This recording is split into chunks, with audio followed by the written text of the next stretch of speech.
Hello friends, आपके अपने YouTube channel साहित्यिक नॉलेज में आपका स्वागत है। फ्रेंड्स, हम पढ़ रहे हैं यूजीसी नेट जेआरएफ के सिलेबस में शामिल कहानियों को। आज हम पढ़ेंगे कहानी आकाशदीप।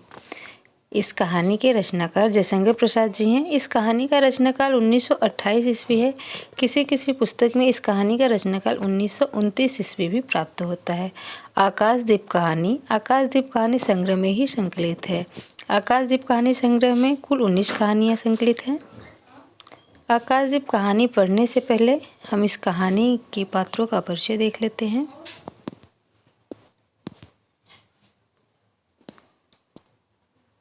आकाशदीप कहानी के पात्रों का परिचय इस प्रकार है।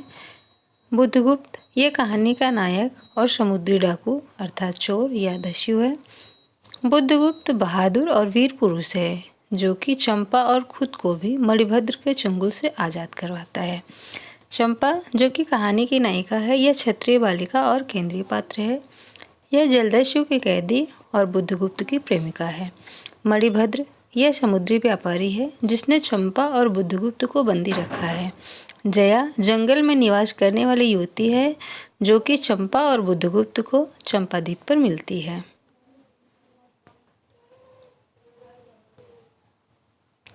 आकाशदीप कहानी का सारांश कुछ इस प्रकार है। कहानी का आरंभ दो बंदियों चंपा व बुद्धगुप्त के संवादों से होता है। महाजलपोत से संबद्ध एवं नाव पर बंदी बुद्धगुप्त और चंपा के बीच प्रेम का अंकुरण होता है। नायिका चंपा को कुछ समय बाद यह पता चलता है कि वह अपने पिता के हत्यारे जलदस्यु अर्थात बुद्धगुप्त से प्रेम करने लगी है। वह उसे मारकर अपने पिता की हत्या का बदला लेना चाहती है, जिसके लिए वह हमेशा अपने पास एक कटार भी रखती है। अंत में प्रेम और प्रतिशोध के अंतर्द्वंद में प्रेम ही जीत जाता है और चंपा बुद्धगुप्त को मार नहीं पाती है। चलिए हम इस कहानी का वाचन शुरू करते हैं। बंदी क्या है, सोने दो। मुक्त होना चाहते हो? अभी नहीं, निद्रा खुलने पर। चुप रहो, फिर अवसर न मिलेगा। बड़ा शीत है, कहीं से एक कंबल डालकर कोई शीत से मुक्त करता। आंधी की संभावना है, यही एक अवसर है। आज मेरे बंधन शिथिल हैं। तो क्या तुम भी बंदी हो? हाँ, धीरे बोलो। इस नाव पर केवल 10 नाविक और प्रहरी हैं। शस्त्र मिलेगा? मिल जाएगा। पोत से संबद्ध रज्जू काट सकोगे? हाँ। समुद्र में हिलोरें उठने लगी। दोनों बंदी आपस में टकराने लगे। पहले बंदी ने अपने को स्वतंत्र कर लिया, दूसरे का बंधन खोलने का प्रयत्न करने लगा। लहरों के धक्के एक दूसरे को स्पर्श से पुलकित कर रहे थे। मुक्ति की आशा, स्नेह का असंभावित आलिंगन, दोनों ही अंधकार में मुक्त हो गए। दूसरे बंदी ने हर्षातिरेक से उसको गले से लगा लिया। सहसा उस बंदी ने कहा, यह क्या, तुम स्त्री हो? क्या स्त्री होना कोई पाप है? अपने को अलग करते हुए स्त्री ने कहा, शस्त्र कहाँ है तुम्हारा? नाम? चंपा।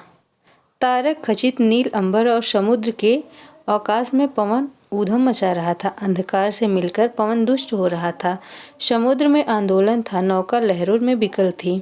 स्त्री सतर्कता से लुढ़कने लगी। एक मतवाले नाविक के शरीर से टकराती हुई सावधानी से उसका कृपाण निकालकर फिर लुढ़कते हुए बंदी के समीप पहुंच गई। सहसा पोत से पथ प्रदर्शक चिल्लाकर कहा, आंधी! आपत्ति सूचक तूर्य बजने लगा।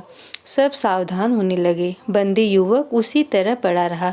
किसी ने रस्सी पकड़ी, कोई पाल खोल रहा था, पर बंदी युवक लुढ़क कर उस रज्जू के पास पहुंचा जो पोत से संलग्न थी। तारे ढक गए, तरंगे उद्वेलित हुई, समुद्र गरजने लगा। भीषण आंधी पिचासनी के समान नाव को अपने हाथों में लेकर कंदुक क्रीड़ा और अट्टहास करने लगी। एक झटके के साथ ही नाव स्वतंत्र थी। उस संकट में भी दोनों बंदी खिलखिलाकर हंस पड़े। आंधी के हाहाकार में उसे कोई सुन न सका।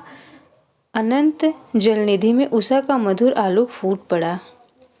सुनहली कीड़ों और लहरों की कोमल सृष्टि मुस्कुराने लगी। सागर शांत था। नाविकों ने देखा, पोत का पता नहीं, बंदी मुक्त है। नायक ने कहा, बुद्धगुप्त तुमको मुक्त किसने किया? कृपाण दिखाकर बुद्धगुप्त ने कहा, इसने। नायक ने कहा, तो तुम्हें फिर बंदी बनाऊंगा। किसके लिए? पोताध्यक्ष मणिभद्र अतल जल में होगा। नायक, अब इस नौका का स्वामी मैं हूँ, तुम जलदस्यु बुद्धगुप्त कदापि नहीं। चौंककर नायक ने कहा और अपना कृपाण टटोलने लगा। चंपा ने इसके पहले उस पर अधिकार कर लिया था। वह क्रोध से उछल पड़ा। तो तुम द्वंद्व युद्ध के लिए प्रस्तुत हो जाओ। जो विजयी होगा वह स्वामी होगा। इतना कहकर बुद्धगुप्त ने कृपाण देने का संकेत किया। चंपा ने कृपाण नायक के हाथ में दे दिया। भीषण घात प्रतिघात आरंभ हुआ। दोनों कुशल, दोनों त्वरित गति वाले थे। बड़ी निपुणता से बुद्धगुप्त ने अपना कृपाण दांतों से पकड़कर अपने दोनों हाथ स्वतंत्र कर लिए। चंपा भय और विस्मय से देखने लगी। नाविक प्रसन्न हो गए, परंतु बुद्धगुप्त ने लाघव से नायक का कृपाण हाथ पकड़ लिया और विकट हुंकार से दूसरा हाथ कटी में डाल उसे गिरा दिया। दूसरे ही क्षण प्रभात की किरणों में बुद्धगुप्त का विजयी कृपाण उसके हाथों में चमक उठा। नायक की कातर आंखें प्राण भिक्षा मांगने लगी। बुद्धगुप्त ने कहा, बोलो, अब स्वीकार है कि नहीं? मैं अनुचर हूँ, वरुण देव की शपथ, मैं विश्वासघात नहीं करूँगा। बुद्धगुप्त ने उसे छोड़ दिया। चंपा ने युवक जलदस्यु के समीप आकर उसके क्षतों को अपनी स्निग्ध दृष्टि और कोमल करों से वेदना विहीन कर दिया। बुद्धगुप्त ने सुगठित शरीर पर रक्त बिंदु विजय तिलक कर रहे थे। विश्राम लेकर बुद्धगुप्त ने पूछा, हम लोग कहाँ होंगे? बाली द्वीप से बहुत दूर, संभवतः एक नवीन द्वीप के पास, जिसमें अभी हम लोगों का बहुत कम आना जाना होता है। सिंघल के वड़कों का वहाँ प्राधान्य है। कितने दिनों में हम लोग वहाँ पहुँचेंगे? अनुकूल पवन मिलने पर 2 दिन में। तब तक के लिए खाद्य का अभाव न होगा। सहसा नायक ने नाविकों को डांड लगाने की आज्ञा दी और स्वयं पतवार पकड़कर बैठ गया। बुद्धगुप्त के पूछने पर उसने कहा, यहाँ एक जलमग्न शैलखंड है। सावधान न रहने से नाव टकराने का भय है। तुम्हें इन लोगों ने बंदी क्यों बनाया? वणिक मणिभद्र की पाप वासना ने। तुम्हारा घर कहाँ है? जाह्नवी के तट पर। चंपा नगरी की एक क्षत्रिय बालिका हूँ। पिता इसी मणिभद्र के यहाँ प्रहरी का काम करते थे। माता का देहावसान हो जाने पर मैं भी पिता के साथ नाव पर ही रहने लगी। 8 बरस से समुद्र ही मेरा घर है। तुम्हारे आक्रमण के समय मेरे पिता ने ही 7 दस्युओं को मारकर जल समाधि ली थी। 1 मास हुआ मैं इस नील नभ के नीचे नील जल निधि के ऊपर एक भयानक अतंत्रता में निस्सहाय हूँ, अनाथ हूँ। मणिभद्र ने मुझसे एक दिन घृणित प्रस्ताव किया। मैंने उसे गालियाँ सुनाई। उसी दिन से बंदी बना दी गई। चंपा रोष से जल रही थी। मैं भी ताम्रलिपि का एक क्षत्रिय हूँ चंपा, परंतु दुर्भाग्य से जलदस्यु बनकर जीवन बिताता